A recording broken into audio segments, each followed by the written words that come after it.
Hello guys, welcome to current affairs for UPSC PSC IAS.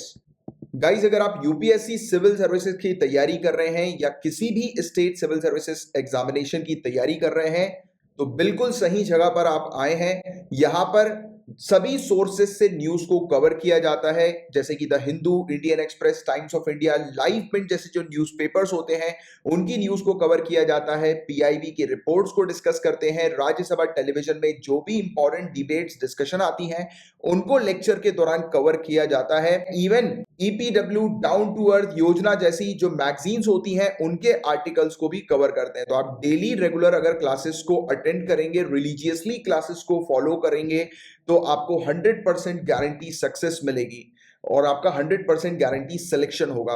और 100% guarantee selection का बकायदा proof दिया जाता है। नीचे डिस्क्रिप्शन पर आपको प्रूफ्स मिल जाएंगे, आप चेक कर सकते हैं कि previous year civil services examination में हमने जो टॉपिक्स कवर कराए थे उन्हीं से रिलेटेड क्वेश्चंस बने हैं। तो फटाफट चैनल को सब्सक्राइब कर लीजिए अगर आपने सब्सक्राइब नहीं किया है तो। इवन हम लोग काफी सारे हाई क्वालिटी जनरल स्टडीज के कोर्सेज भी ऑफर करते हैं। तो आने वाली स्लाइड्स में आपको कोर्सेज की डिटेल्स भी मिल जाएगी और हमारे दूसरे चैनल्स की इंफॉर्मेशन भी आपको प्रोवाइड करा दी जाएगी आने वाली स्लाइड्स में। और गाइस, नीचे डिस्क्रिप्शन पर टेलीग्राम के चैनल की लिंक भी आपको मिल जाएगी, आप उस चैनल को भी ज्वाइन कर सकते हैं। प्लस डिस्कशन ग्रुप भी है जहां पर काफी सारे सिविल सर्विसेज के एस्पिरेंट्स मौजूद हैं जो कि डेली बेसिस पर अपने जो भी डाउट्स वगैरह जो होते हैं उनको डिस्कस करते हैं। तो आप उसको ज्वाइन कर सकते हैं। तो फुल फोकस के साथ स्टार्ट करते हैं करंट अफेयर्स की क्लास को। बट बिफोर दैट ये कुछ कोर्सेज की डिटेल्स और हमारे चैनल्स की डिटेल्स हैं।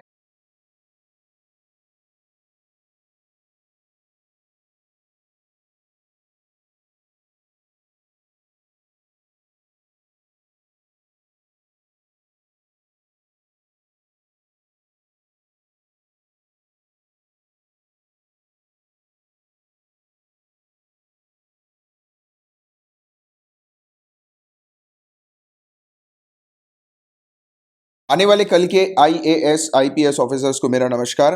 तो चलिए लेक्चर को शुरू करते हैं। स्टार्ट करेंगे पेपर 1 के पहले टॉपिक से। हम लोग डिस्कस करेंगे ताइवान स्ट्रेट के बारे में, ताइवान जल डबरू मध्य के बारे में। तो इसके बारे में हम लोग चर्चा करेंगे।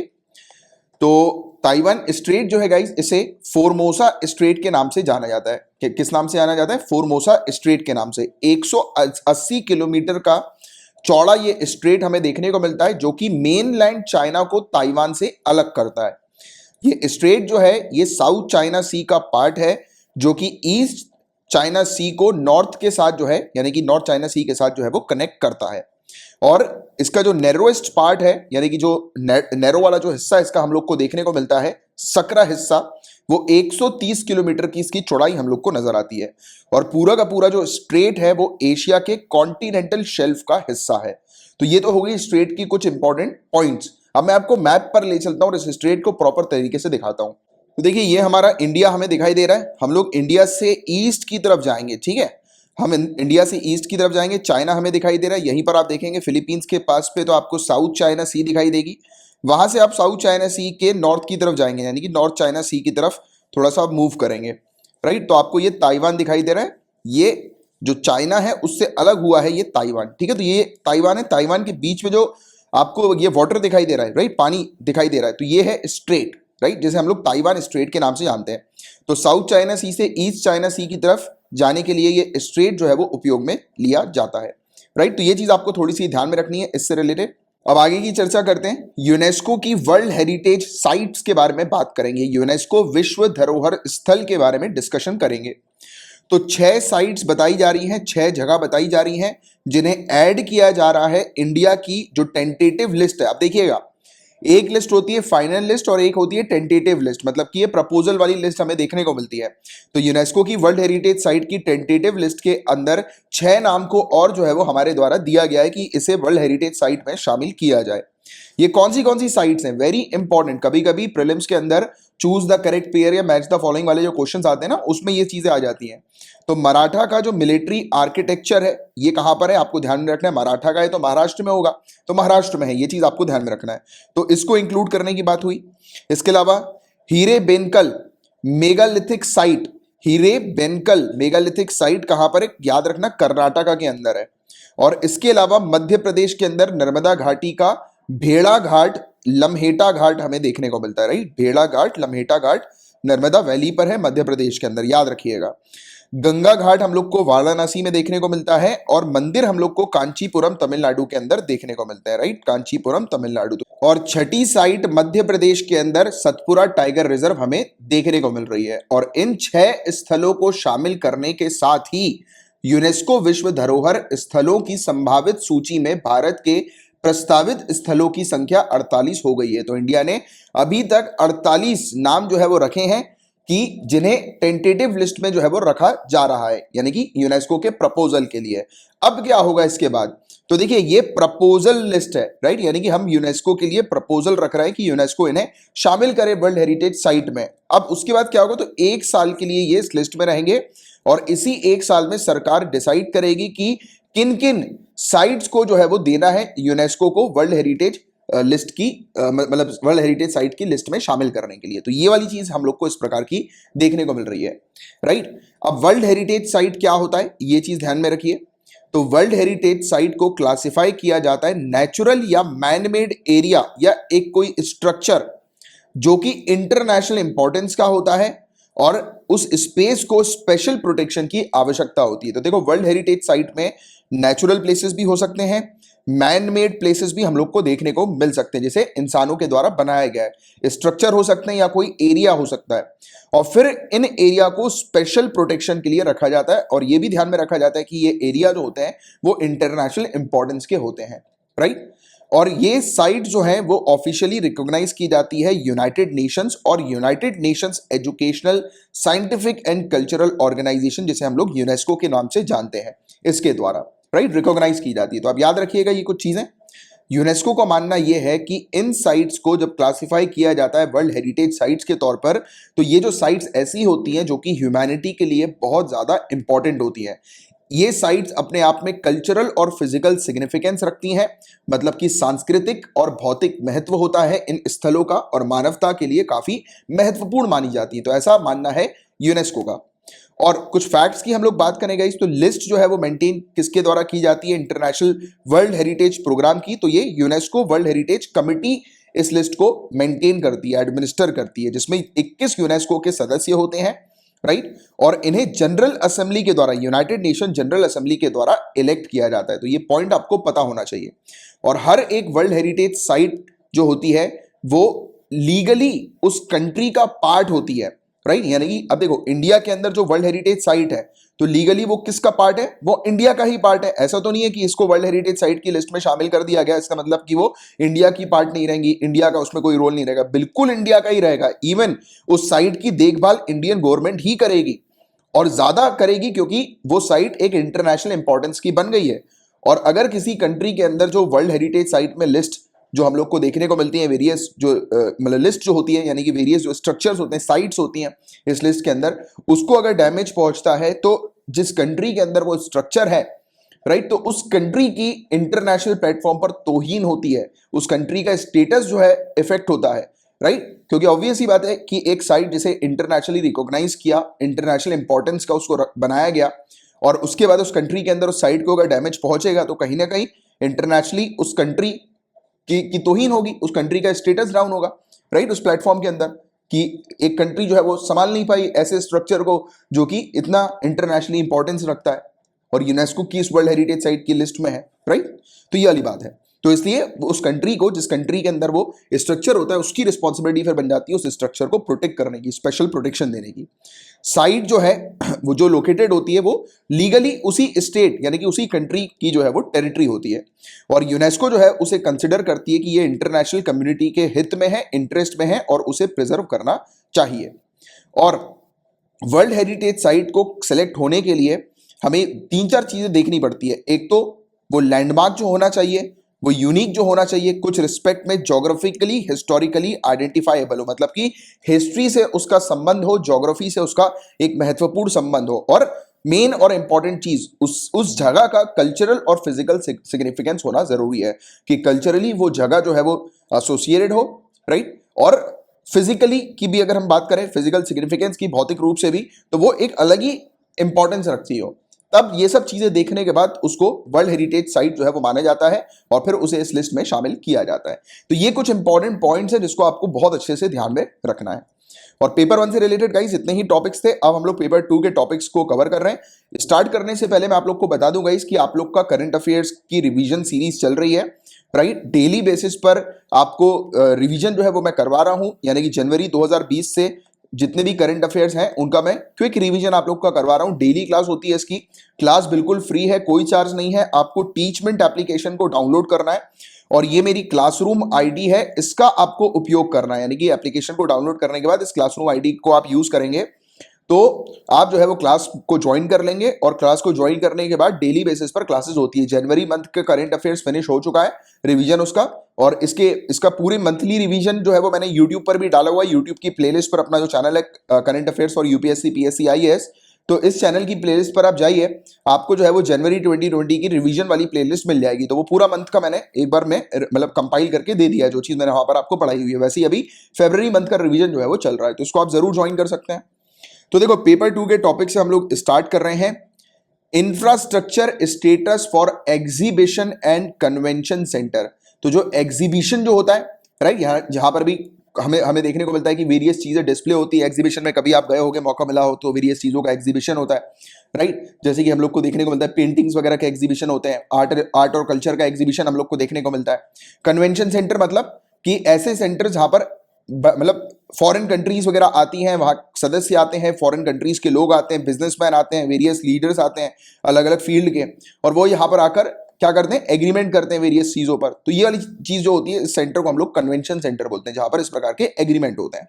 तो देखिए हुआ क्या है, फाइनेंस मिनिस्ट्री ने इंफ्रास्ट्रक्चर स्टेटस ग्रांट किया है एग्जीबिशन को और कन्वेंशन सेंटर को। मतलब कि अब जो भी एग्जीबिशन बनेंगे और जो भी कंस्ट्रक्शन मतलब कन्वेंशन सेंटर्स बनेंगे तो वो इंफ्रास्ट्रक्चर कहलाएंगे। अब ये क्यों किया गया, जिससे कि इस प्रकार के स्ट्रक्चर जो है एग्जीबिशन और कन्वेंशन सेंटर वाले स्ट्रक्चर्स हमारी कंट्री में ज्यादा से ज्यादा बने, और इजिली ऐसे स्ट्रक्चर्स को बनाने के लिए, ऐसे प्रोजेक्ट्स के लिए इजिली बैंक से लोन मिल सके, बैंक से फाइनेंस मिल सके, वो भी कम रेट ऑफ इंटरेस्ट पर, राइट। ऐसे स्ट्रक्चर्स को प्रमोट करने के लिए एलिजिबिलिटी क्या होगी, तो बेनिफिट जो होगा वो सिर्फ और सिर्फ उन्हीं प्रोजेक्ट्स को दिया जाएगा जिनका minimum built up floor area जो होना चाहिए, यानी कि फ्लोर का एरिया जिनका होना चाहिए वो 1 लाख स्क्वायर मीटर का होना चाहिए, राइट। और वो सिर्फ और सिर्फ एग्जीबिशन के लिए और कन्वेंशन स्पेस के लिए होना चाहिए, या फिर कंबाइन दोनों के लिए हो सकता है। तो ये वाली चीज यहां पर बताई गई है, जिसका आपको एक अच्छा आइडिया होना चाहिए। कभी कभी ऐसे क्वेश्चंस डायरेक्ट प्रीलिम्स में आ जाते हैं कि फलाना किस चीज को अभी रिसेंटली फाइनेंस मिनिस्ट्री ने इंफ्रास्ट्रक्चर स्टेटस ग्रांट किया है, तो एग्जीबिशन और कन्वेंशन सेंटर। तो ये दो चीज आप थोड़ी ध्यान में रखिएगा। बताया जा रहा है कि राजस्थान सरकार ने डिक्लेयर कर दिया है म्यूकोरमाइकोसिस को एक एपिडेमिक के तौर पर, एक महामारी के तौर पर घोषित कर दिया है म्यूकोरमाइकोसिस को। तो म्यूकोरमाइकोसिस से रिलेटेड एक टॉपिक भी मैंने बनाया अपना जनरल स्टडीज के लिए, एक अलग चैनल है, राइट। उसकी लिंक आपको नीचे डिस्क्रिप्शन में मिल जाएगी। अगर आप पहली बार आए हैं तो वहां पर जनरल स्टडीज से रिलेटेड जितने भी इंपॉर्टेंट टॉपिक्स होते हैं मैं पूरे कवर कराता हूं। तो म्यूकोरमाइकोसिस जो है ये डिजीज हम लोग को देखने को मिलती है, या फिर जिसे हम लोग ब्लैक फंगस कहते हैं। तो ये भी एक नई महामारी बन गई है, राइट। कोविड-19 की महामारी तो चली रही है और साथ ही साथ इसको भी अब महामारी डिक्लेयर कर दिया है राजस्थान ने। इवन केंद्र सरकार ने बहुत सारी स्टेट्स को बोल चुका है कि जहां पर भी ब्लैक फंगस के केसेस बढ़ रहे हैं उन स्टेट्स के अंदर महामारी डिक्लेयर कर दी जाए।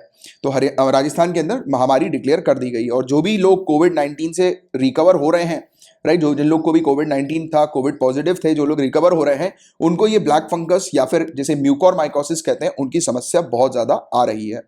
राजस्थान सरकार ने डिक्लेयर कर दिया इसको एपिडेमिक के तौर पर और एक नोटिफाइड डिजीज के तौर पर, और म्यूकोरमाइकोसिस को एक महामारी के रूप में घोषित करने से कोविड-19 के इलाज के साथ साथ इस बीमारी का भी एकीकृत और समन्वित, मतलब कि इंटीग्रेटेड और कोऑर्डिनेटेड उपचार सुनिश्चित होगा। यानी कि बेटर तरीके से ब्लैक फंगस जो बीमारी है, डिजीज है, उसको इग्नोर ना करके, उसको अवॉइड ना करके, इसको भी प्रॉपर तरीके से ट्रीट करना जो है वो बहुत ज्यादा आज की डेट में जरूरी भी हो गया है। और इसको एक महामारी घोषित करने से इसका ट्रीटमेंट भी जो है वो बहुत अच्छे लेवल पर हम लोग को देखने को मिलेगा, मतलब कि किसी प्रकार का इसको इग्नोर नहीं किया जाएगा। और ये नोटिफिकेशन इशू किया गया है राजस्थान एपिडेमिक एक्ट 2020 के तहत। और देखिए माइकोरमाइकोसिस को लेकर ऑलरेडी मैं टॉपिक प्रीवियस लेक्चर्स में भी कवर करा चुका हूं, और मैं ये लेक्चर अलग से भी क्रिएट कर चुका हूं माइको और माइकोसिस को जनरल स्टडीज के चैनल पर। तो मैं आपसे क्या कहूंगा, आपको अगर वो चैनल मिल जाता है तो वेल एंड गुड, वहां पर सर्च कर लीजिए वीडियो वाले सेक्शन में। और अगर आपको इसकी लिंक चाहिए तो अपना टेलीग्राम का एक चैनल है, नीचे डिस्क्रिप्शन पर टेलीग्राम के चैनल की आपको लिंक मिल जाएगी। टेलीग्राम के चैनल को आप ज्वाइन कर लीजिएगा, वहां पर आपको वीडियो मिल जाएगा। अगर नहीं मिलता है तो वहां पर अपना एक डिस्कशन ग्रुप भी है, उस पर आप पूछ सकते हैं कि इसकी लिंक आपको चाहिए, तो आपकी लिंक जो है वो प्रोवाइड आपको करा दी जाएगी। राइट, अब देखिए आगे की बात करते हैं। CBID programme, community based inclusive development programme, समुदाय आधारित समावेशी विकास कार्यक्रम। तो ये क्या है, इसको हम लोग समझते हैं। तो देखो, रिसेंटली 6 महीने का community based inclusive development programme जो है वो लॉन्च किया गया है Union Ministry of Social Justice and Empowerment के द्वारा।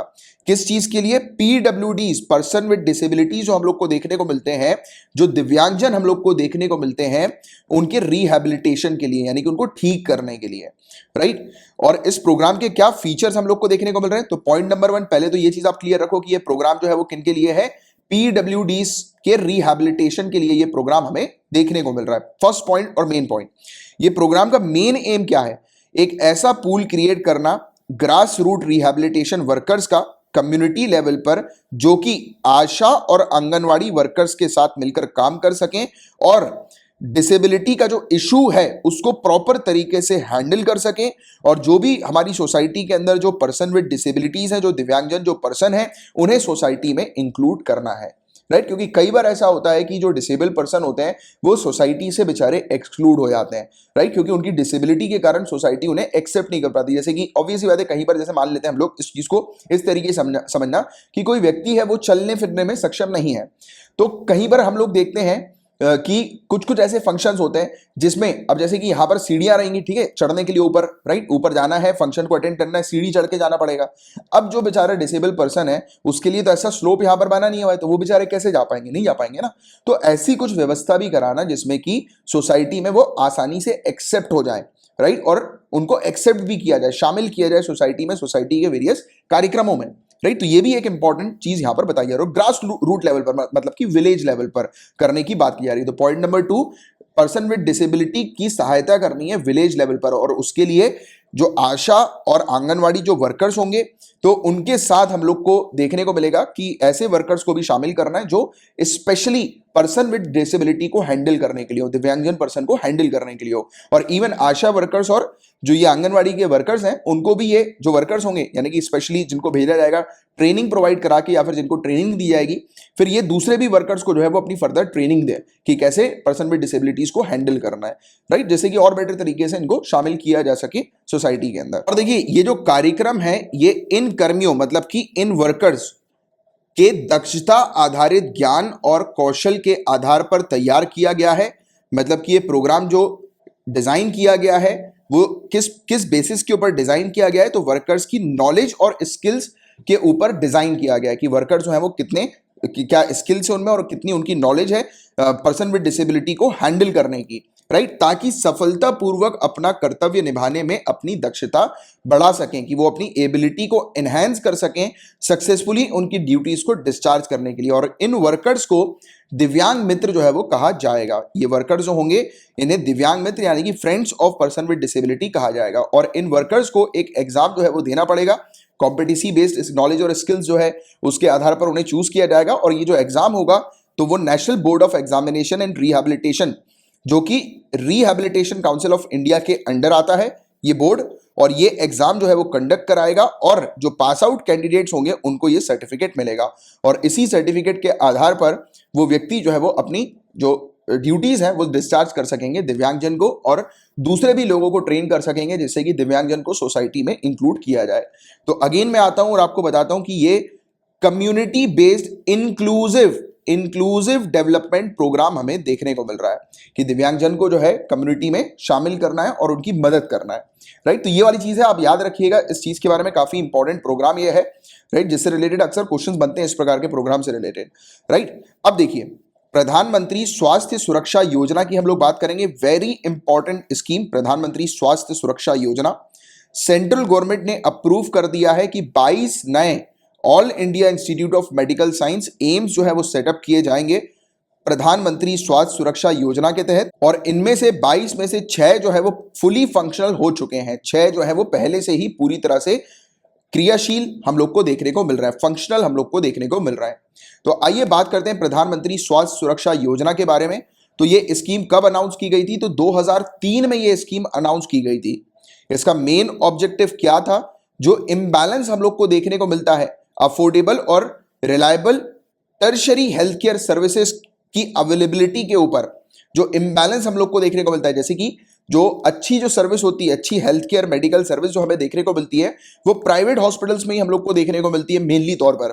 तो एम्स जो है उसके अंदर हम लोग को देखने को मिलता है कि ओपीडीज वगैरह बनाई गई और अच्छी बेस्ट टू बेस्ट जो है वो मेडिकल हेल्थ केयर सर्विस जो है वो इन हॉस्पिटल्स में सभी पेशेंट्स के लिए जो है वो प्रोवाइड की गई, और वो भी मात्र 10 रुपए में एक इंडिविजुअल। जैसे कि मैं अपना ही केस बताता हूँ, आपकी डिस्ट्रिक्ट में जो है वो क्या रेट है मुझे नहीं पता, बट मात्र 10 रुपए जो भोपाल के अंदर जो एम्स है वहां पर आप 10 रुपए की पर्ची कटा सकते हैं और वहां पर बेस्ट ट्रीटमेंट मिलेगा, बेस्ट डॉक्टर्स आपको वहां पर मिलेंगे, right. And also augment facility for quality medical education in the country. और एम्स जो है ऑल इंडिया इंस्टीट्यूट ऑफ, क्या है? All India institute of medical science. तो ये इंस्टीट्यूट है, तो ये क्वालिटी मेडिकल एजुकेशन भी प्रोवाइड कराने का काम करता है। तो प्रधानमंत्री स्वास्थ्य सुरक्षा योजना के टू फोल्ड ऑब्जेक्टिव है। पहला ऑब्जेक्टिव आपको पता होना चाहिए कि एक तो मेन जो इसका नाम है इंस्टीट्यूट, कि एक बेस्ट इंस्टीट्यूट पूरे इंडिया के लिए तैयार करना है, all India institute of medical science. Best institute होना चाहिए, बेस्ट एजुकेशन प्रोवाइड करानी है मेडिकल की फील्ड में। और दूसरा जो ऑब्जेक्टिव है कि पेशेंट्स को बेस्ट हेल्थ केयर सर्विसेज जो है वो प्रोवाइड करानी है, वो भी अफोर्डेबल रेट में, राइट। तो ये चीज इसकी हमें देखने को मिलती है। और प्रधानमंत्री स्वास्थ्य सुरक्षा योजना जो है ये इंप्लीमेंट की गई है किस मिनिस्ट्री के द्वारा? तो मिनिस्ट्री अक्सर पूछी जाती है, स्वास्थ्य और परिवार कल्याण मंत्रालय, याद रखिएगा, ministry of health and family welfare के द्वारा इसे इंप्लीमेंट किया गया है। और दो कंपोनेंट्स इसके अंदर हम लोग को देखने को मिलते हैं। पहला कंपोनेंट तो नए AIIMS all India institute of medical science जो है वो सेटअप करना है, जैसा मैंने आपको बताया।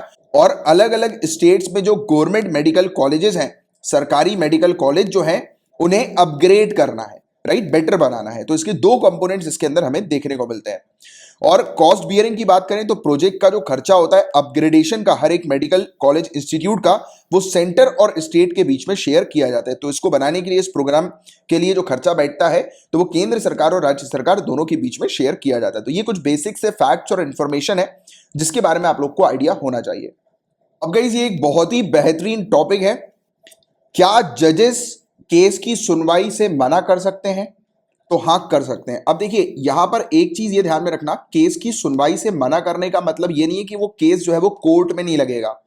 इसका मतलब ये है कि वो कोर्ट में या फिर उस पर्टिकुलर बेंच में जो जज है वो उस केस को नहीं सुनेंगे, वो एक इंडिविजुअल जज उस केस को नहीं सुनेंगे। इसका मतलब ये है, मतलब ऐसा होता है ना कि कोर्ट लगती है, ठीक है, कोर्ट में हमें देखने को मिलता है जज बैठे रहते हैं, उनके पास जो भी केस आता है वो उनकी ड्यूटी होती है उस केस को रिजॉल्व करना, उसकी सुनवाई करना और अपना जजमेंट देना। बट क्या होता है, कुछ कुछ केसेस में हमें देखने को मिलता है कि जज मना कर देते हैं उस केस को सुनने से या अपना जजमेंट देने से, राइट, कि उनकी जगह कोई और जज आकर जजमेंट दे। क्यों, ऐसा क्यों होता है? आप ये बात मान के चलो कि जैसे कि कल को आप जो है वो आईएएस आईपीएस ऑफिसर बनते हो, आपको किसी विवाद को जो है वो रिजॉल्व करना है, बट आपको समझ में आया कि अरे यार ये तो मेरा खास दोस्त है जिसका ये विवाद मेरे पास आ गया, तो कहीं मैं अपनी ड्यूटी को कॉम्प्रोमाइज ना कर दूं, क्योंकि मैंने तो यार जब ड्यूटी ज्वाइन करी थी तो मेरा मेन फोकस था कि मैं सभी को न्यूट्रली ट्रीट करूंगा, राइट, बट ये तो मेरी ड्यूटी के खिलाफ हो जाएगा, मेरे प्रिंसिपल्स के खिलाफ हो जाएगा। अब मैं क्या करूंगा या करूंगी, ये आता है ना थॉट। तो उस समय क्या हो सकता है कि आप जो है वो बोल सकते हो कि अरे यार मैं तो अभी बाहर हूं, आउट ऑफ स्टेशन हूं, दोस्त को गोटी दे सकते हो, राइट, कि जिससे कि आप भी जो है वो गलत ना करो और जो किसी के साथ अन्याय भी ना हो, क्योंकि हो सकता है ना कि आप कोई खास दोस्त है उसको बचाने के लिए मे भी शायद आप बायस्ड हो जाओ। तो ऐसे ही होता है जजेस के केस में भी हम लोग को ये चीज देखने को मिलती है कि कई केस ऐसे होते हैं जिसमें जजेस के कोई खास दोस्त, मित्र, परिवार, फैमिली मेंबर्स, जब वो किसी ऐसे केस के हिस्से हो जाते हैं और उनके समक्ष जब इस प्रकार का केस आता है, तो जो ईमानदार जो जजेस होते हैं वो ऐसे केसेस को सुनने से मना कर देते हैं, राइट। तो इसको हम लोग बोलते हैं रेक्यूजल ऑफ जजेस या न्यायाधीशों की सुनवाई से इनकार। तो ये है वो टॉपिक जिसके बारे में हम लोग डिस्कशन करने वाले हैं। तो ये जुडिशियल डिस्क्वालिफिकेशन या जुडिशियल रिक्यूजल होता क्या है, इसको समझते हैं कि न्यायिक निर्भरता या सुनवाई से इनकार, इसका तात्पर्य क्या है। तो जुडिशियल डिस्क्वालिफिकेशन ये एक रिक्यूजल होता है। ये ऐसा एक्ट हम लोग को देखने को मिलता है कि अपने ऑफिशियल एक्शन में पार्टिसिपेट करने से मना कर देते हैं जजेस, जैसे कि कोई लीगल प्रोसीडिंग है, राइट। और मना किस लिए करते हैं? कॉन्फ्लिक्ट ऑफ इंटरेस्ट के कारण। हो सकता है कि वही जो मैंने आपको परिवार वाला एक क्लॉज बताया कि हो सकता है कि उनका जो कोई परिचित हो जिसका वो केस सुन रहे हो, तो वो बायस ना हो अपनी मतलब केस सुनते समय, और अपनी जो ड्यूटीज हैं मतलब उसका सही तरीके से वो अगर नहीं कर पाए, राइट, यानी कि सही तरीके से न्याय नहीं दे पाए, इसका मतलब क्या है कि वो किसी के साथ अन्याय ना कर दें। कि होगा ना, अगर आप जो है वो किसी का फेवर करोगे तो किसी और के साथ हो सकता है कि अन्याय हो जाए। तो वो किसी के साथ अन्याय नहीं जब करना चाहते हैं तो उस केस में मतलब ऐसी स्थिति में, ऐसी सिचुएशन में वो केस को सुनने से मना कर सकते हैं, राइट। तो ये चीज हम लोग को देखने को मिलती है। तो ग्राउंड्स क्या क्या होते हैं, जैसे मैंने आपको बताया, जज जब भी किसी केस में अगर जज बायस हो जाते हैं, वो एक पार्टी का फेवर करने लगते हैं या फिर किसी और दूसरी पार्टी के अगेंस्ट चले जाते हैं, राइट, या फिर कोई दूसरी ऐसी चीज हम लोग को देखने को मिलती है, राइट, कि जिसके कारण से उनको ऐसा लगता है कि वो जो है वो सही तरीके से न्याय नहीं कर पा रहे हैं, राइट। और दूसरी चीज हमें देखने को मिलता है वो रिलेशनशिप का मैटर, जैसा मैंने आपको बताया था कि उनका मतलब जैसे कि जो भी उस केस में आए हैं, इन्वॉल्व हैं, तो उनका उसके साथ कोई रिलेशनशिप है या कोई बैकग्राउंड या एक्सपीरियंस, जैसे कि जज जो है वो पहले एज अ लॉयर के तौर पर काम करते हो, राइट, किसी व्यक्ति के साथ, और उन्हीं या फिर वहीं पर ही मतलब लॉयर के तौर पर काम कर रहे हैं, और उसी दौरान हमने देखने को मिला कि उसी टाइप का केस जो है या फिर जिन्होंने उनको काम दिया है, होता है ना कि लॉयर में भी जब लोग काम करते हैं तो किसी लॉयर के, किसी बड़े लॉयर के अंडर ही स्टार्ट करते हैं, तो कोई ऐसे लॉयर का केस फंस गया तो उसको वो सुनना नहीं चाह रहे हैं, राइट। या फिर पर्सनल नॉलेज हम लोग को देखने को मिलता है कि किसी पार्टी के बारे में उनको पहले से ऑलरेडी पता है वेरियस चीजें, वेरियस फैक्ट्स, तो उसमें भी ऐसा हुआ किसी के बायस वो ना चले जाए, राइट, क्योंकि न्यूट्रल होकर पूरी चीजें सुननी होती है ना, जिसको न्यूट्रल होकर ही न्याय देना होता है। एक्स पार्टी कम्युनिकेशन हो सकता है लॉयर के साथ या नॉन लॉयर के साथ, हम लोग को ये भी चीजें देखने को मिल सकती है कि उनकी एक ही वकील से जो है वो बात हो रही है, दूसरे के वकील से कुछ बातचीत नहीं है, राइट, या फिर दूसरे का वकील वहां पर मौजूद नहीं है किसी XYZ रीजन के कारण, तो एक्स पार्टी कम्युनिकेशन ना हो जाए, तो इसको भी देखना पड़ता है, राइट। कई बार रूलिंग्स, कमेंट्स और कंडक्ट भी हम लोग को देखने को मिलते हैं, राइट, न्यायाधीशों के अधिनिर्णय, टिप्पणियां और आचरण वगैरह भी हम लोग को देखने को मिलता है, जिस कारण से वो नहीं चाहते कि उस केस को वो कंटिन्यू करें, राइट। तो इस संबंध में क्या कोई कानून है? तो देखो, वैसे तो कोई रूल नहीं है। अगर क्वेश्चन आता है इससे रिलेटेड, कहीं पर लिखा हुआ है कि कोई रूल है, तो निश्चित नियम निर्धारित नहीं है इस चीज से रिलेटेड, रिक्यूजल से रिलेटेड। बट जब जजेस अपने ऑफिस की ओथ लेते हैं, चाहे वो सुप्रीम कोर्ट के हों या हाई कोर्ट्स के हों, राइट, तो वो प्रॉमिस करते हैं कि वो अपनी ड्यूटीज को जो परफॉर्म करेंगे, जो न्याय जो प्रोवाइड कराएंगे, वो किसी के फेवर पर नहीं करेंगे, किसी के डर से नहीं करेंगे, ना अपनी किसी इच्छा से करेंगे, ना अफेक्शन से करेंगे। तो इस चीज की जो है वो ओथ लेते हैं। जैसे कि आप भी जब IAS IPS बनोगे तो आप भी जो है ड्यूटी को ज्वाइन करने से पहले जो है वो आपकी भी कुछ मतलब लीगैलिटी होती हैं जिनको आप साइन करोगे, राइट। तो उस समय ऑब्वियस सी बात है कि आपकी भी कुछ प्रिंसिपल्स होंगे, एथिक्स होंगे, जिनको फॉलो करते हुए आपको चलना पड़ेगा। तो जो ईमानदार जो जजेस होते हैं ना, वो इस प्रकार की प्रैक्टिस कर लेते हैं, राइट। बट बाकी केसेस में तो आपको पता ही है, बोलने की आई डोंट थिंक की जरूरत है। और सुप्रीम कोर्ट ने इस मामले में क्या कहा है, तो जस्टिस जे चेलमेश्वर ने supreme court advocates on records association versus Indian union 2015 के केस में अपनी राय दी थी कि जहां भी किसी न्यायाधीश के आर्थिक हित प्रतीत होते हैं, किसी भी जजेस के पेक्यूनरी इंटरेस्ट जहां पर होते हैं, वहां पक्षपात संबंधी बायस के आधार पर, यानी कि बायस के आधार पर किसी वास्तविक खतरे या तर्कपूर्ण संदेह की जांच की आवश्यकता नहीं होती। तो यह चीज जो है वो इनके द्वारा कहा गया था। और अभी ये पूरा केस हम लोग को रिक्यूजल का इसलिए देखने को मिल रहा है क्योंकि मुंबई के पूर्व पुलिस आयुक्त परमबीर सिंह, जो मुंबई के जो पुलिस कमिश्नर हैं, farmer police commissioner Parambir Singh, तो इन्होंने चैलेंज किया है इंटरनल इंक्वायरीज को जो कि उनके अगेंस्ट जो है वो लगाई गई हैं। और उस केस में जस्टिस BR गावाई, जो 2 जजेस की जो बेंच थी उनमें से एक जो जज थे, उन्होंने सुनने से जो है वो रिक्यूज कर दिया है, मतलब कि मना कर दिया, कि इनकार कर दिया कि वो इस केस को नहीं सुनेंगे। तो परमबीर सिंह जो है, इन्होंने सुप्रीम कोर्ट में दायर याचिका में आरोप लगाते हुए कहा कि उनके खिलाफ शुरू की गई विभागीय जांच, यानी कि इनके खिलाफ जो डिपार्टमेंटल इंक्वायरी शुरू की गई है, ये उन्हें फंसाने के लिए है और ये साजिश का हिस्सा है, कॉन्स्पिरेसी का हिस्सा है, ये चीज कही गई, क्योंकि उन्होंने महाराष्ट्र के पूर्व गृह मंत्री अनिल देशमुख पर भ्रष्टाचार के आरोप लगाए थे और जिसके बाद गृह मंत्री ने अपने पद से त्याग पत्र दे दिया था।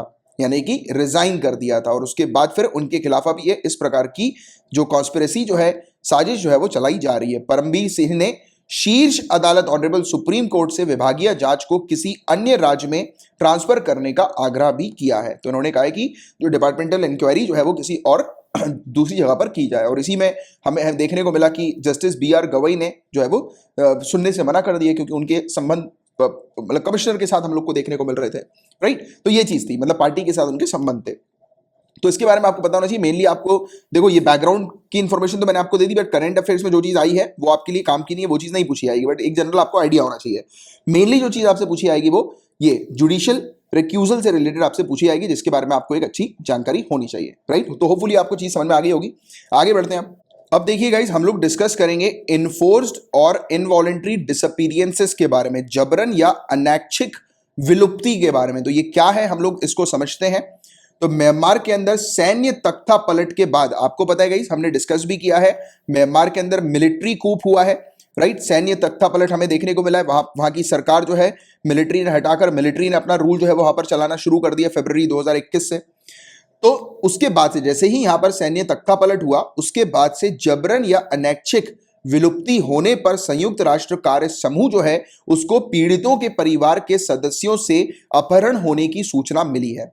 तो यूनाइटेड नेशन का एक वर्किंग ग्रुप है जो कि इनफोर्स्ड और इनवॉलेंट्री डिसअपीयरेंस पे काम करता है। इसका मतलब क्या हुआ, तो आसान सरल शब्दों में, जब लोग एक कंट्री से गायब होने लगते हैं, गायब होने का सीधा मतलब है दो चीज हो सकती है। या तो उस व्यक्ति को कहीं पर बंदी बना लिया गया, उसको किडनैप करके उसको उठा के, राइट, बंदी बना लिया गया, जेल में बंद कर दिया गया, और उसकी इंफॉर्मेशन किसी को नहीं दी, उसके फैमिली मेंबर्स को ना किसी को। दूसरी चीज, उस व्यक्ति को मार के गड़ा दिया जाता है, राइट, या जला दिया जाता है। तो ऐसी चीज होती है, और उसकी फैमिली मेंबर्स को जब बताया नहीं जाता, तो ऐसे दो केसेस होते हैं जिसमें लोग गायब हो जाते हैं।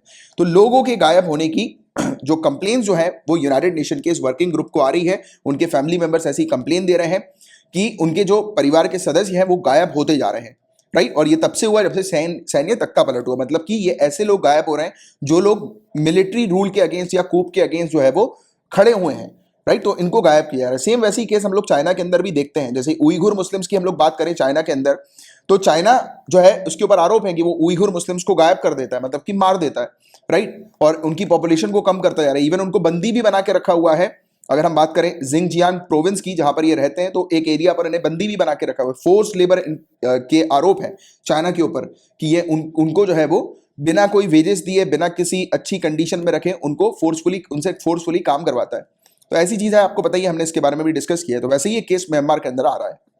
और काफी सारी जो एशिया देश के लोग जो हैं वो क्या करते हैं, विद्रोह से हटाने के लिए, मतलब कि लोगों को विद्रोह से हटाने के लिए जबरन अपहरण का उपयोग एक उपकरण के रूप में करते हैं। तो वही चीज मैंने आपको बताई कि अगर मतलब किसी हम देखते हैं कि कोई मतलब पावर में है, राइट, कोई लीडर पावर में है, तो उसका अगर विरोध अगर कोई करता है तो उसको गायब करवा दिया जाता है या उसका अपहरण करवा दिया जाता है। तो ऐसी चीजें होती हैं। तो देखिए, एनफोर्स्ड डिसअपीयरेंस कब होता है, जबरन विलुप्ति या अपहरण कब होता है, जब किसी व्यक्ति को किसी राज्य या राजनीतिक संगठन द्वारा या किसी राज्य या राजनीतिक संगठन के प्राधिकरण, मतलब कि ऑथराइजेशन के समर्थन से किसी तीसरे पक्ष द्वारा गुप्त रूप से अपहरण या कैद किया जाता है, जिसके बाद पीड़ित को कानून के संरक्षण से बाहर रखने के इरादे से उस व्यक्ति से संबंधित सूचना और ठिकाने के बारे में जानकारी से इनकार कर दिया जाता है।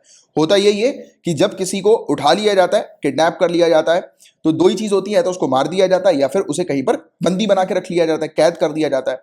और फिर मतलब लॉ उसमें ना आए, कानून वगैरह की कार्रवाई उस व्यक्ति के साथ ना हो, राइट, या फिर एकदम से पुलिस एक्टिव होकर उसको ना ढूंढे, तो इसलिए ये सब पूरे अधिकार छीन लिए जाते हैं। मतलब कि बताया नहीं जाता, इन्फॉर्म कर दिया जाता है कि इससे रिलेटेड कोई मामला है तो केस दर्ज मत करना, राइट, इससे रिलेटेड कोई मामला है तो उसकी कोई कोर्ट कार्रवाई, कोई पब्लिक हियरिंग नहीं होनी चाहिए, सब बंद करवा दिया जाता है, राइट। एक पर्टिकुलर लोगों के ऊपर प्रेशर क्रिएट करने के लिए कि लोग बाग जो अगर किसी लीडर के अगेंस्ट जा रहे हैं तो वो अगेंस्ट ना जाए। तो ये चीज होती है। और बात है 1970 के दशक की और 1980 के दशक की, 1980s अर्ली में और 1970s के दौरान, राइट।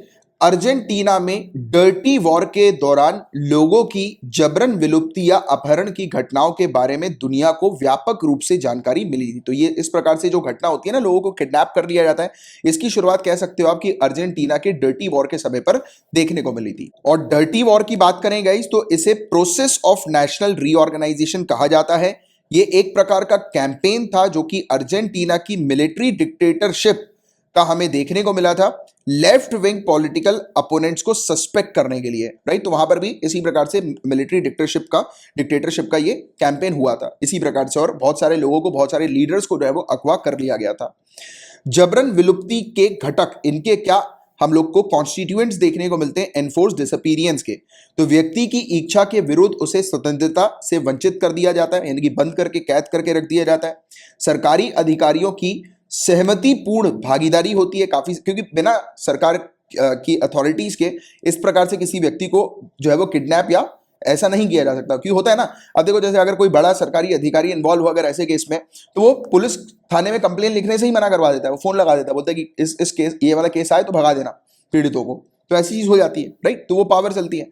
स्वतंत्रता से वंचित या सूचना या ठिकाने की जानकारी के अभाव को स्वीकार करने से इनकार करना। जैसे कि कई बार ऐसा भी होता है कि एक तो उसके फैमिली मेंबर्स को नहीं बताया जाता कि उसको कहां पर रखा गया है, राइट। अगर बाई चांस पता भी लग जाए कि कोई पुलिस अथॉरिटी उसको लेकर चली गई तो राइट, बताते नहीं कि कहां पर रख दिया, उसको मना करने लगते हैं, भगाते रहते हैं, राइट। कई केसेस में हम लोग को देखने को मिलता है कि जो भी जानकारी होती है पुलिस के पास वो उसके फैमिली मेंबर्स को नहीं दी जाती, राइट। तो ऐसी चीजें भी होती है और कोई लीगल कार्रवाई वगैरह नहीं होती। तो ये सब कॉन्स्टिट्यूएंट इसके हमें देखने को मिलता है। और अभी रिसेंट केसेस अगर हम लोग देखें तो म्यांमार का केस सामने आता है। तो म्यांमार जो है, यहां पर हमें देखने को मिल रहा है कि म्यांमार की जो मिलिट्री है वो पीपल्स मूवमेंट को सप्रेस कर रही है, और पुलिस जो है वो अनइमेजिनेबल एक्ट्स वायलेंस का कैरी आउट कर रही है। मतलब कि पुलिस की तरफ से ही हम लोग को वायलेंस देखने को मिल रहा है, मारपीट हो रही है, राइट। और ऑपरेशन हम लोग को देखने को मिल रहा है ऐसे लोगों के अगेंस्ट जो लोग फ्रीडम डिमांड कर रहे हैं और जो लोग चाह रहे हैं कि डेमोक्रेसी, लोकतंत्र जो है वो वापस जो है वो आ जाए। तो ऐसी डिमांड करने वाले लोगों के खिलाफ जो है वो बहुत मतलब बुरा व्यवहार हो रहा है, उनको मारा पीटा जा रहा है, उनको किडनैप कर लिया जा रहा है। चाइना के केस की भी अगर हम बात करें तो आतंकवाद को रोकने के लिए पुनः शिक्षा को बढ़ावा देना, जैसे उइघुर अल्पसंख्यक जाति समूह, जिसके बारे में मैंने आपको बताया था, उइघुर माइनॉरिटी एथनिक ग्रुप, इनको फोर्सफुली जो है वो चाइनीज अथॉरिटी के द्वारा vocational education and training centre पर भेजा गया। बट वहां पर कोई भी इंफॉर्मेशन नहीं थी कि वो वहां पर क्या कर रहे हैं, उनका ठिकाना क्या है और किस प्रकार की एजुकेशन वो हासिल कर रहे हैं। तो ये नहीं था, मतलब टारगेट किया गया था। इन्होंने बोला था कि जो टेररिज्म को खत्म करने के लिए उइघुर मुस्लिम्स को जो है वो हम लोग एजुकेट करेंगे। अब यहां से गाड़ी भर के तो ले गए बच्चों को, और फिर कहाँ ले गए उसका किसी को कोई ठिकाना नहीं पता, ना बताया जा रहा है, और उनके साथ क्या व्यवहार हो रहा है वो भी नहीं बताया जा रहा है। कुछ खबरें आती हैं कि उनको फोर्सफुली उनसे काम कराया जा रहा है, राइट। वेरियस फैक्ट्रीज वगैरह में उनसे काम करवाया जा रहा है बिना पैसे दिए। श्रीलंका के अंदर भी ऐसे केसेस हैं। More than 3 decades of domestic conflict accompanied by various forms of enforced disappearance। तो श्रीलंका के अंदर भी जो हम लोग को बहुत समय से कॉन्फ्लिक्ट्स जो देखने को मिले थे, राइट, नॉर्थ श्रीलंका और साउथ श्रीलंका के बीच में, और अगर बात करें तो श्रीलंकन तमिल के बीच में और सिन्हलीज के बीच में जो बहुत लंबे समय का जो युद्ध हम लोग को देखने को मिला था, एक प्रकार से वॉर आप बोलोगे, राइट। तो कॉन्फ्लिक्ट बोल सकते हो, इंटरनल कॉन्फ्लिक्ट, तो बहुत लंबे समय का था ये। तो उस समय भी इस प्रकार की घटनाएं सामने आई थी। पाकिस्तान और बांग्लादेश के केस की बात करें तो यहां पर भी है ये, राइट। काउंटर टेररिज्म मेजर के तौर पर लोगों को गायब कर दिया जाता है, राइट, कि हम लोग जो है वो टेररिज्म को खत्म करना चाह रहे हैं, तो उसके चलते मतलब टेररिज्म का नाम लेकर लोगों को गायब करवाया जा रहा है, राइट। और पूरे दुनिया भर में हम लोग को इसके क्या उपाय देखने को मिलते हैं, तो United nation working group on enforced और वॉलंटरी डिसअपीयरेंस, ये बेसिकली जो ग्रुप है ये कार्रवाई करता है। तो देखो 1980 में United nation commission on human rights, जिसे आज की डेट में हम लोग United nation human right council के नाम से जानते हैं, संयुक्त राष्ट्र मानव अधिकार परिषद के नाम से आज की डेट में जाना जाता है, इसने 1 वर्ष की अवधि के लिए इसके 5 सदस्यों, यानी कि United nation human right council के 5 मेंबर्स के साथ एक कार्य समूह की स्थापना करने का निर्णय लिया था कि 5 मेंबर जो होंगे ये बेसिकली एक ग्रुप क्रिएट करेंगे 5 मेंबर्स का, और इन 5 मेंबर में वो व्यक्ति होंगे जिनके पास अच्छा नॉलेज होगा इस प्रकार से इन्फोर्स्ड या फिर इनवॉलंटरी डिसअपीयरेंस ऑफ पर्सन का। इस पर्टिकुलर क्वेश्चन को एग्जामिन करेंगे, इसकी जांच करेंगे, और ये अपनी फील्ड में, राइट, इंडिविजुअल कैपेसिटी में एक्सपर्ट्स होंगे जो कि ऐसे केसेस को हैंडल करेंगे। तो ऐसा ग्रुप जो है वो इन्होंने डिसाइड किया था 1980 में बनाने के लिए। और ये ग्रुप जो है वो किस प्रकार से काम करता है, सबसे पहले तो इसका काम है परिवारों की सहायता करना। तो परिवारों को उनके परिवार के सदस्यों के भविष्य या पुनर्वास का निर्धारण करने में सहायता करता है जो कथित तौर पर गायब हो गए हैं। मतलब कि जो लोग अगर डिसअपियर हो गए हैं तो ये फोकस करता है कि उनको वापस लाया जाए, उनकी फैमिली से उनको मिलाया जाए। और इसके अलावा ये स्टेट्स को मॉनिटर करती है, मतलब कि चेक करती है कि जिस स्टेट्स में ऐसी घटना आ रही है तो उस पर निगरानी रखती है कि और ऐसी घटना आ रही है कि नहीं आ रही, राइट। और इवन कई केसेस में हम लोग देखते हैं कि जैसे कि किसी कंट्री के अंदर अगर ऐसी घटना लगातार आ रही है तो ये कांटेक्ट करती है, यानी कि वहां की सरकार से, और बोलती है कि अगर आपकी कंट्री में ऐसी घटना अगर लगातार आती रहेंगी तो कल को जैसे कि यूनाइटेड नेशंस के प्लेटफॉर्म की अगर हम बात करें या फिर जो इंटरनेशनल प्लेटफॉर्म्स होते हैं उन पर आपका ना सपोर्ट किया जाएगा, ना आपको एड, जब जरूरत पड़ने पर एड का मतलब होता है कि सहायता, आपको सहायता भी नहीं की जाएगी। तो इस प्रकार से थोड़ा सा धमका के भी उस पर्टिकुलर कंट्री को थोड़ा सा रियलाइज करवाने की कोशिश की जाती है कि अगर वहां पर ऐसी स्थिति हो रही है तो उस स्थिति को आप कंट्रोल करने के लिए काम करो। और इनके साथ एनजीओ भी इन्वॉल्व होती है, या एनजीओ को भी अपने साथ रखती है, गवर्नमेंट्स को तो रखती ही रखती है और एनजीओ को भी अपने साथ रखती है कि इनका जो ऑब्जेक्टिव्स है, मतलब कि इस प्रकार के केसेस जो हो रहे हैं, लोग गायब हो रहे हैं, वो रिजॉल्व हो सके जल्दी से जल्दी, तो उसके लिए एनजीओ को भी शामिल किया जाता है। और international convention for the protection of all persons from enforced disappearance, तो ये भी हमें कन्वेंशन देखने को मिला है एक, मतलब कि एक एग्रीमेंट हमें देखने को मिला, इंटरनेशनल एग्रीमेंट, कि सभी लोगों को प्रोटेक्शन मिलनी चाहिए जो कि एनफोर्स्ड डिसअपीयरेंस में हम लोग को देखने को मिलते हैं, मतलब कि जिन लोग को जबरन जो है वो गायब कर दिया जाता है, विलुप्त कर दिया जाता है, तो उसको लेकर ये एक एग्रीमेंट भी है। तो इंटरनेशनल कम्युनिटी ने इस कन्वेंशन को, इस एग्रीमेंट को जो है वो अडॉप्ट किया है कि जिससे कि ऐसे लोगों के ऊपर जो है, मतलब इस तरीके से लोगों को अगवा ना किया जाए, गायब ना किया जाए, और लोगों के अधिकार जो है वो लोगों के पास रहें, इस प्रकार से लोगों का अधिकार ना छीना जाए। और ये 2010 में इफेक्टिव हो गया था, 2006 में इसको लाया गया था, 2010 में ये इफेक्टिव हो गया, right. Committee on enforced disappearance ये एस्टैब्लिश कर दिया गया, यानी कि कमिटी एस्टैब्लिश कर दी गई। और कमिटी ऑन एनफोर्स्ड डिसअपीयरेंस और ये वर्किंग ग्रुप जो हमें देखने को मिलता है, राइट, यूनाइटेड नेशन का, तो ये को एग्जिस्ट करते हैं साइड बाय साइड और कोलैबोरेट करके, कोऑर्डिनेट करके, ये मिलकर जो है वो काम करते हैं कि जो भी ये प्रयास कर रहे हैं इस प्रकार से एनफोर्स्ड डिसअपीयरेंस को प्रिवेंट करने के ऊपर, एराडिकेट करने के ऊपर, खत्म करने के ऊपर, तो वो और भी मजबूत जो हो जाए, यानी कि इनके एफर्ट्स, इनके प्रयास और मजबूत हो जाए। तो इसलिए ये दोनों साथ में मिलकर जो है वो काम करते हैं। बट हालांकि इसमें जो पार्टिसिपेटिंग स्टेट्स हैं, यानी कि जो स्टेट्स इसको साइन करती हैं, इस प्रकार के एग्रीमेंट को इसमें पार्टिसिपेट करती हैं, वो काफी कम हम लोग को देखने को मिलती हैं, राइट। और इसमें हम लोग को 63 मेंबर स्टेट्स देखने को मिलते हैं इस ट्रीटी के, बट 8 ही कंट्रीज ऐसी हैं जो कि एशिया पैसिफिक क्षेत्र की हम लोग को देखने को मिलती है जिन्होंने रेटिफाई किया है या फिर मंजूरी दी है, पुष्टि की है इस ट्रीटी की, इस संधि की। सिर्फ 4 ईस्ट एशियन स्टेट हैं, कंबोडिया, जापान, मंगोलिया और श्रीलंका, जिन्होंने इसको रेटिफाई किया है। इंडिया ने साइन तो किया है बट रेटिफाई नहीं किया, हमने हस्ताक्षर तो किए हैं लेकिन पुष्टि नहीं की है, तो इंडिया ने भी इसकी पुष्टि नहीं की है, याद रखिएगा ये वाला पॉइंट भी आप, राइट। और इंडियन लॉज किस प्रकार के, यानी कि भारत में इस चीज से रिलेटेड कोई कानून है क्या, तो इंडिया के अंदर ऐसा कोई स्पेसिफिक कानून तो नहीं है एनफोर्स्ड डिसअपीयरेंस के लिए, but international constitutional legal protection हम लोग को देखने को मिलती है, राइट। जैसे कि टॉर्चर नहीं करना है किसी भी अपराधी को, एक्स्ट्रा जुडिशियल किलिंग्स जो है वो नहीं होनी चाहिए, राइट, फोर्स्ड डिसअपीयरेंस नहीं होना चाहिए, राइट, जैसे कि armed forces and special power act 1958, prevention of torture bill 2017 और राइट टू इंफॉर्मेशन एक्ट 2005। तो इस प्रकार के कानून है जो कि इन सब चीजों से डील करते हैं। बट गाइस रियलिटी तो ये है कि कानून तो है, कहा तो ये भी जाता है कि फंडामेंटल राइट के अंदर कि किसी भी अगर व्यक्ति को अगर कोई बंद करती है पुलिस, तो उसको जो है वो 24 घंटे के अंदर अंदर या तो कोर्ट में पेश करना होता है या फिर मतलब कार्रवाई करनी होती है, यानी कि एक व्यक्ति 24 घंटे के अंदर अंदर जेल में नहीं रहेगा, या सॉरी थाने में नहीं रहेगा। पुलिस जब गिरफ्तार करती है ना तो थाने में नहीं रखेगी। बट ये सब कहने वाली बातें हैं। मैं अपना पर्सनल केस आपको बताऊं तो मुझे क्राइम ब्रांच ले गई थी, 3 दिन तक मुझे बंद करके रखा था, राइट। अब वो क्यों रखा था वो कभी और सुनाऊंगा आपको। और हालत बहुत बुरी थी, जो टॉर्चर आप बोलते हो ना, टॉर्चर कुछ किया भी नहीं था, फंसा दिया गया था किसी ने मुझे, बट फिर भी करीब मान के चलो कि 3 दिन तक टॉर्चर हुआ था, वो भी 3rd डिग्री लेवल का।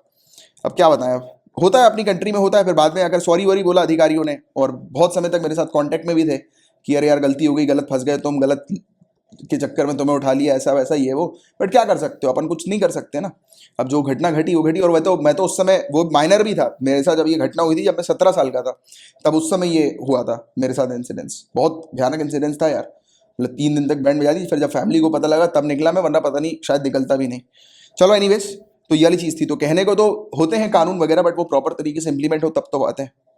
अब आगे की राह क्या हो रही चीज, तो अपहरण करना एक गंभीर अपराध है जिसे मानवता के खिलाफ माना जाता है, राइट। तो एक सीरियस क्राइम हम लोग को देखने को मिलता है इनफोर्स्ड डिसअपीयरेंस, जो कि ह्यूमैनिटी के अगेंस्ट माना जाता है।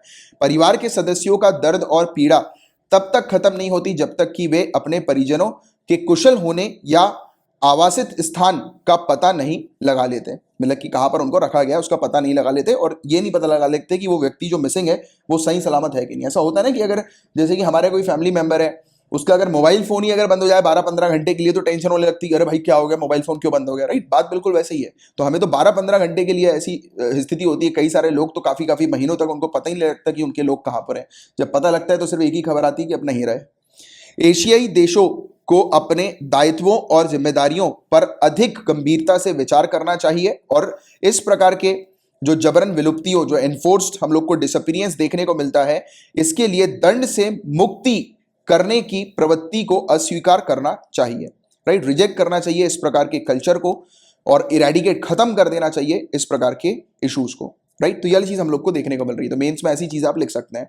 घरेलू आपराधिक कानून प्रणाली यानी कि डोमेस्टिक क्रिमिनल लॉ सिस्टम जो है, यानी कि एक कंट्री का जो डोमेस्टिक सिस्टम है, उस कंट्री का खुद का कानून जो हम लोग को देखने को मिल रहा है, तो अपहरण के अपराध से निपटने के लिए पर्याप्त नहीं है। मतलब कि सिर्फ जो किडनैपिंग है तो या मिसिंग वाली जो चीज हम लोग को देखने को मिलती है, तो ऐसे जो केसेस आते हैं तो उससे लड़ने के लिए एक कंट्री का डोमेस्टिक कानून पर्याप्त नहीं है। ये निरंतर घटित होने वाले अपराध हैं जिनके खिलाफ लड़ने के लिए एक व्यापक दृष्टिकोण की आवश्यकता है, क्योंकि ये अपराध इस प्रकार के हैं कि किसी व्यक्ति को दबाया जाता है, सप्रेस करने के लिए उसको उठा लिया जाता है कि वो जो है वो डेमोक्रेसी के लिए या अपने राइट्स के लिए, अपने अधिकारों के लिए, या फिर कुछ गलत होता हुआ उसने देख लिया तो वो चीज पब्लिक में ना बोल पाए। तो मतलब कि ऐसी चीज, मतलब ऐसे व्यक्तियों को उठाया जा रहा है जो कि सही चीज के लिए लड़ रहे हैं, मतलब सही चीज के लिए लड़ रहे हैं। वो अपराधी तो है नहीं कि उनको उठा लिया गया, वो तो सही चीज के लिए लड़ रहे हैं। तो ऐसी घटनाएं हो रही हैं। अंतर्राष्ट्रीय समुदाय को जल्दी से जल्दी जबरन विलुप्तियों को समाप्त करने के लिए अपने प्रयासों को मजबूत करना चाहिए। तो इस प्रकार से आपका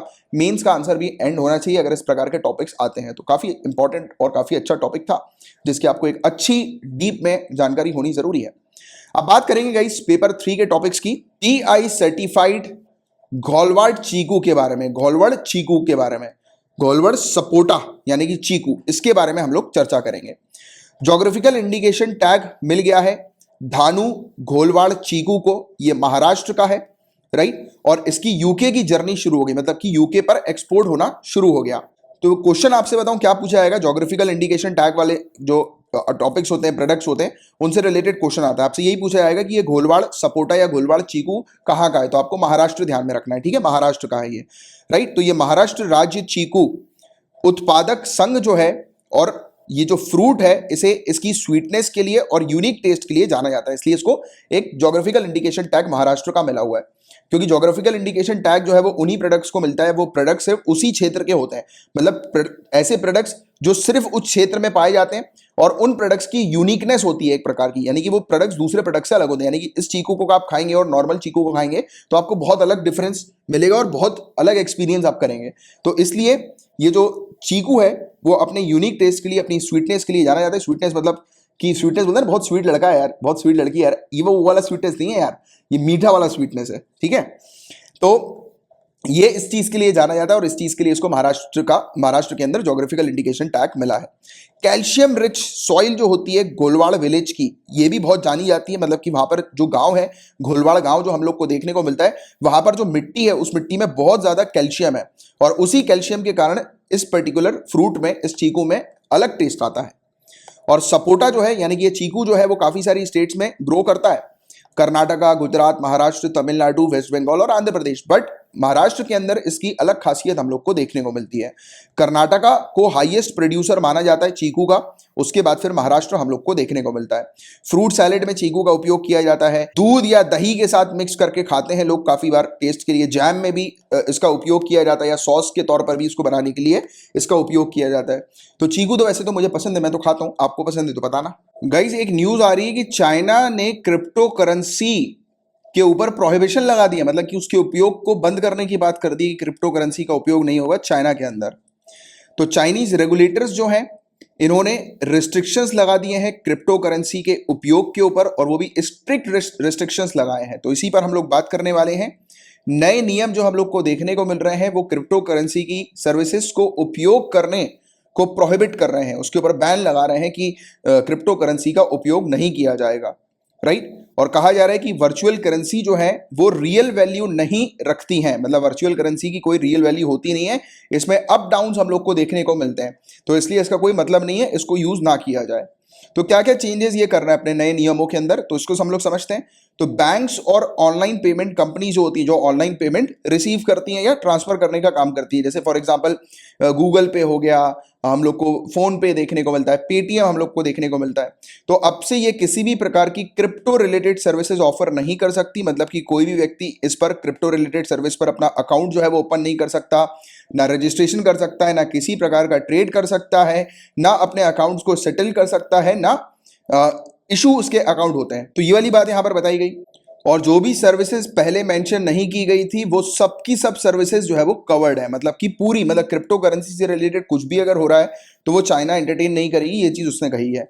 जो भी इंस्टीट्यूशंस हैं, कंपनीज हैं, राइट, जो कि प्रोवाइड कराती हैं क्रिप्टो करेंसी सेविंग्स को, ट्रस्ट जो हम लोग को देखने को मिलते हैं, जो और भी सर्विसेज होती हैं जो कि crypto related financial products provide कराती हैं, तो उनको प्रोहिबिट कर दिया, उनको बैन कर दिया ऐसी संस्थाओं को, राइट। और वर्चुअल करेंसी जो है उसका उपयोग इन्वेस्टमेंट टारगेट्स के लिए नहीं किया जाएगा, ट्रस्ट के द्वारा या फंड प्रोडक्ट के तौर पर, राइट। क्योंकि होता है ना कि लोग बिटकॉइन पर जैसे कि इन्वेस्ट करते हैं ये उम्मीद से कि आगे चल के बिटकॉइन की वैल्यू बढ़ेगी तो उसको बेच दिया जाएगा, तो इस प्रकार से भी इन्वेस्टमेंट नहीं होगा। तो ये वाली बात इसने कही है।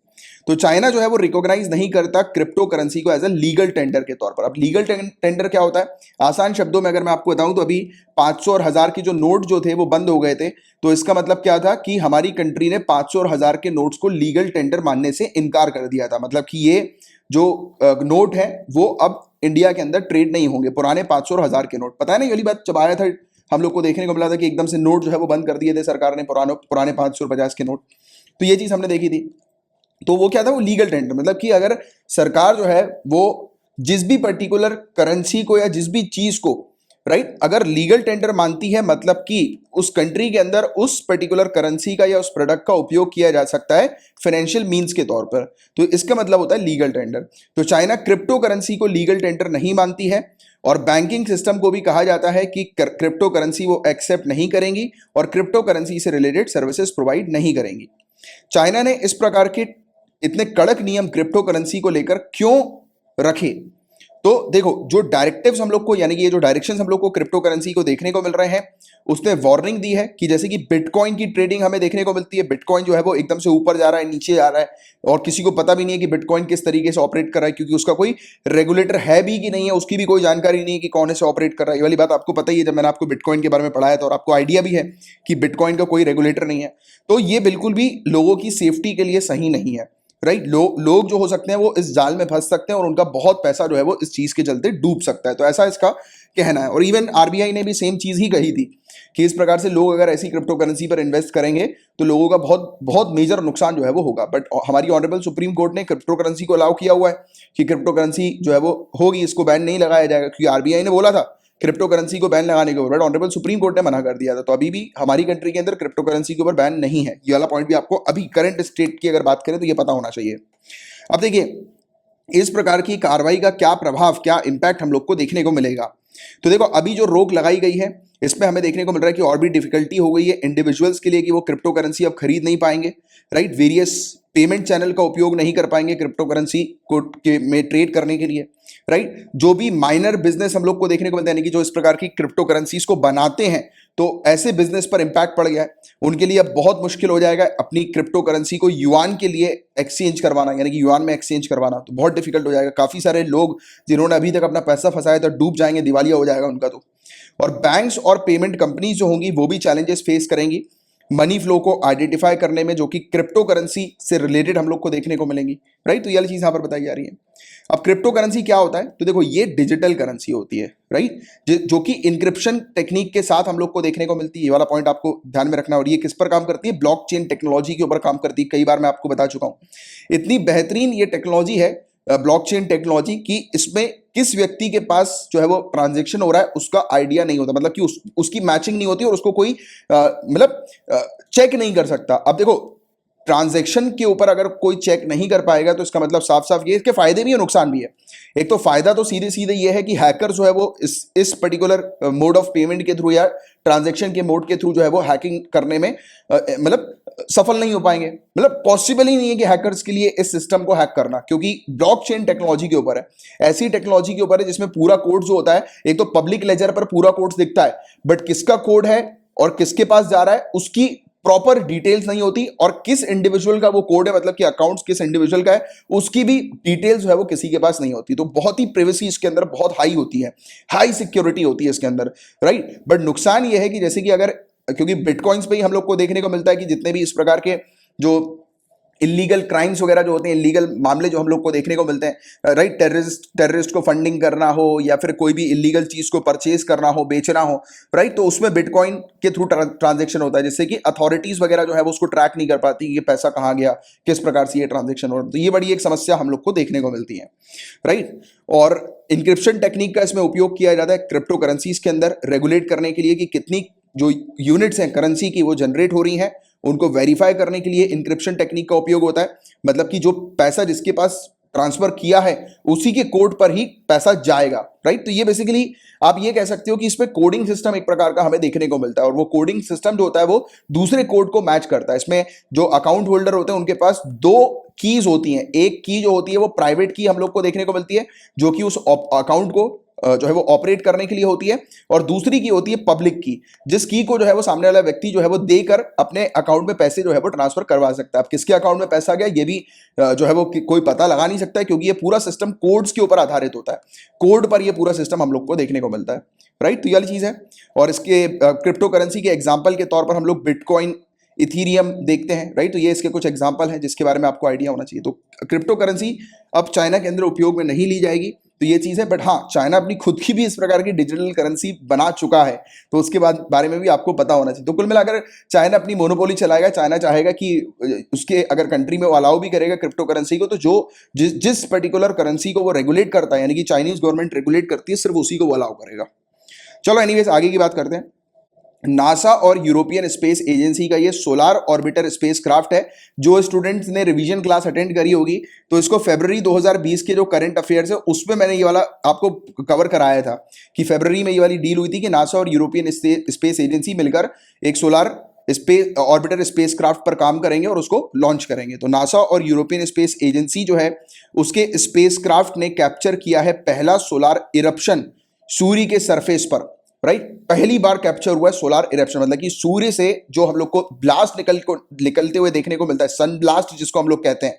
और सन ब्लास्ट के कारण हमें देखने को मिलता है कि जो चार्ज पार्टिकल्स जो होते हैं मौजूद, right, electrically charge particles space में वो डिस्टर्ब होते हैं, और उनके डिस्टर्बेंस के कारण कहीं ना कहीं हमारे स्पेस में मौजूद जो हमारी सैटेलाइट्स और दूसरे ह्यूमन मेड ऑब्जेक्ट्स जो होते हैं उन पर इंपैक्ट पड़ता है। तो इसी चीज को स्टडी करने के लिए गया था ये मिशन, राइट। और ये जो इरप्शन है इसे कहा जा रहा है कोरोनल मास इजेक्शन, राइट।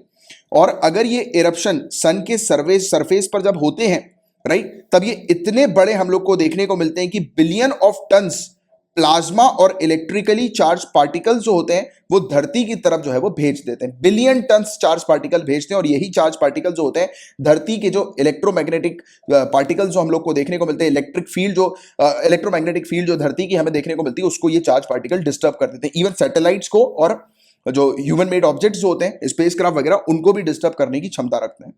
तो NASA ESA solar orbiter spacecraft के बारे में जाने तो ये सोलार ऑर्बिटर एक स्पेस मिशन हम लोग को देखने को मिलता है। इंटरनेशनल कोलैबोरेशन है नासा और ईएसए के बीच में, यूरोपियन स्पेस एजेंसी के बीच में। ये स्पेसक्राफ्ट लॉन्च किया गया था केप कैनावेरल से, और United Launch Alliance Atlas 5 rocket फरवरी 2020 में लॉन्च किया गया था, जिसके बारे में मैंने अभी आपको पढ़ाया भी था रिवीजन क्लास में।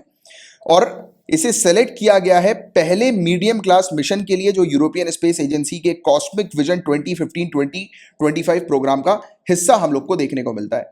यह पहला मिशन इस प्रकार का है जो कि सूर्य के नॉर्थ और साउथ पोल की इमेजेस प्रोवाइड कराएगा।